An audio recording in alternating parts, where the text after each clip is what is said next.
Now there's somebody making a decision that's going to change their life. The question is, did their morning prepare them for it? Let's find out. Mornings in the Lab with Keith and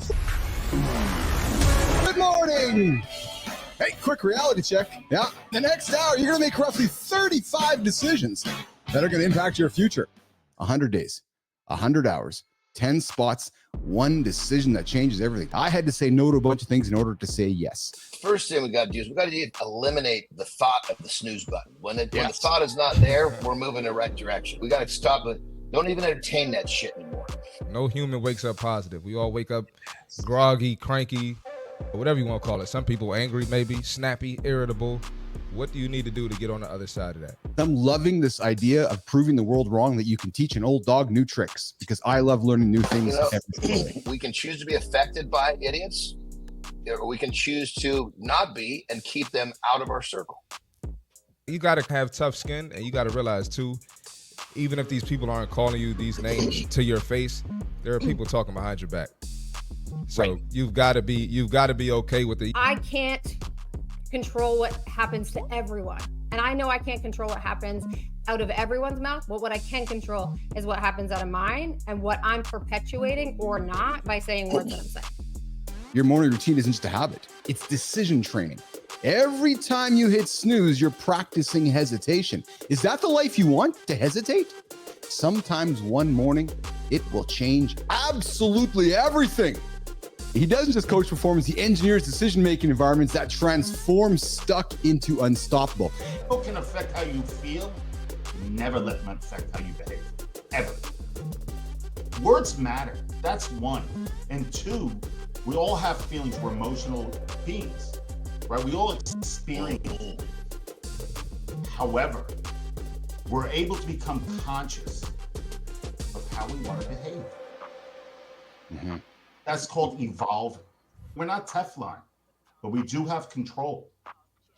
And you're telling me that kindness with intensity doesn't win? Fucking bullshit, dude. Of course it does. You better watch your night routine, because it will dictate your morning. And I think remember tomorrow. What you do today, remember tomorrow how you're gonna feel. Today, we're gonna talk about you need to stop focusing on motivation, right? And start focusing on your defaults. Okay, what's your default move when stress hits, when your energy is down, when life throws you off? Are you going to react? Are you going to respond? When your mind says skip, your body says go. Still find a way to get to that workout. Still find a way to push through even when you don't feel like it. And guess what? You're going to feel better after the workout. Rewire that default, make fitness a stress response, and watch it become the most powerful habit in your life. It's really the art of intentionality. Be fucking intentional. Yeah. Be intentional with your morning routine, with your evening routine. What you want, be clear. The path, Marty, what you were saying when we took that break about training and stuff like that, that's intention. It's not the fact when it's over that you get that dopamine hit. The reward actually is in the doing of it. Nobody wants to take a cold shower. But when you do, what else am I capable of doing? That's the whole fucking process behind that. The greatest feeling of all, it's not the fear of rejection, embarrassment, it's actually the fear of regret. All failure does is give me a better position to try again. You cannot succeed without lots of failures. You cannot succeed without a lot of learning. So why not just take that fucking word and rewrite, learn over the top of it? Real quick, Evan, I love how you say you've been doing the cold showers for 15 years and you fucking hate it. And what I got from that was basically you got to continue to challenge yourself and do something difficult that you don't look forward to doing, because life, it just keeps throwing challenges at you. We all have the power to choose. Just give yourself a little bit of fucking mental space. That's it. You'll start really forming new experiences. Just take a breath. Take a breath. Remember this. An airplane will intentionally choose to take off into the wind. So what you got to remember is, don't run from the resistance. Don't run from the forces that are coming at you. Run to them. when you push into these challenges, this is where you're going to have big rewards. Ketosis is really your body transitioning from using a steady flow of glucose, which is readily available for us, so we can actually think and concentrate, make good decisions, and have quality workouts. For high performance athletes, sometimes the sport depends on weight, right? So it doesn't matter what their body composition is. If they're not making weight, they're not competing. Your protein, just keeping your protein high, in most cases, is going to keep somebody out of ketosis. Ketosis doesn't happen instantly. Like you said, it could take up to a couple of weeks, and people are like, "Oh yeah, I'm in ketosis 3 days later." No, you're not. When you try these things, and the research shows that after most of whatever it is, whether it's ketogenic, whether it's paleo, whatever it is, once you reach that 6-month mark, there's no difference between any of them. If you actually will use try to really lean on your essential fats, primarily for your fat sources, your body's going to react very differently. I have entered my no fucks era, and I promise you, if you take today's brand bite into effect, you will be one step closer to entering yours. You got this. Rise above it. Be the human. Wherever you vote, I really don't care how you vote, frankly. It makes no difference to me. I just want you to get out there, make a decision, be human about it, and love the person across the table. People would just recognize that we can actually be kind to others, and it's a different world we live in. Bringing humanity into interactions again. It's about we so easily go through our day with this monotony of I just got to get it through the day. I just got to get through. I don't have time to ask anyone how they're doing. When you're kind to someone, you'd be really surprised at how when you're kind and you're giving them a little smile, giving them a little joy, they want to help you.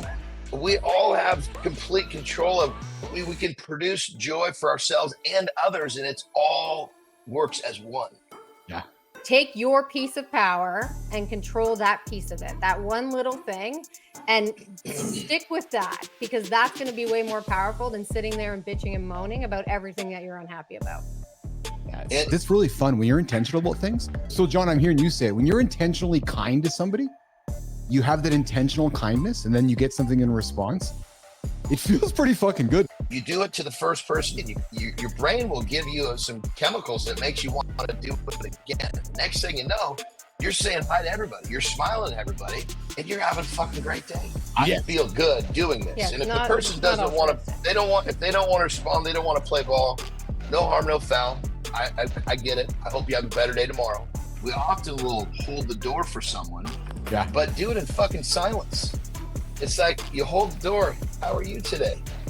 Whoa. It's just these little tiny simple gestures that just, and it's just being smile will provoke something in another person.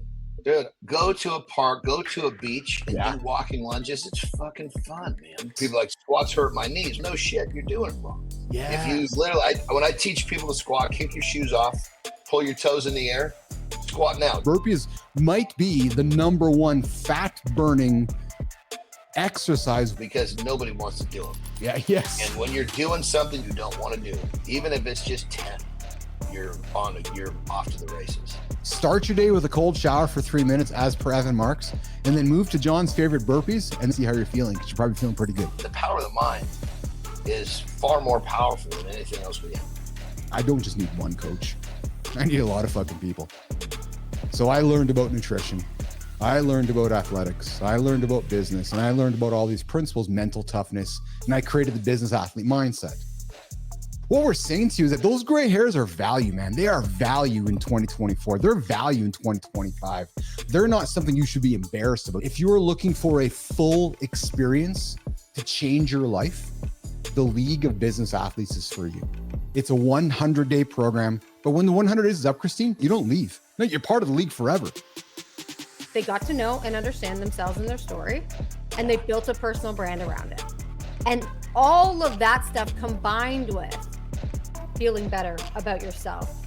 I believe that if you keep doing it every single day and you show up with intention, the 100 days are going to be magical, but then the remaining 265 days of your year are going to be even more magical.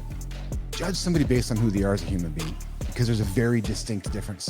So as you're going through your week this week, Nation, I invite you just to always lead with humanity and kindness,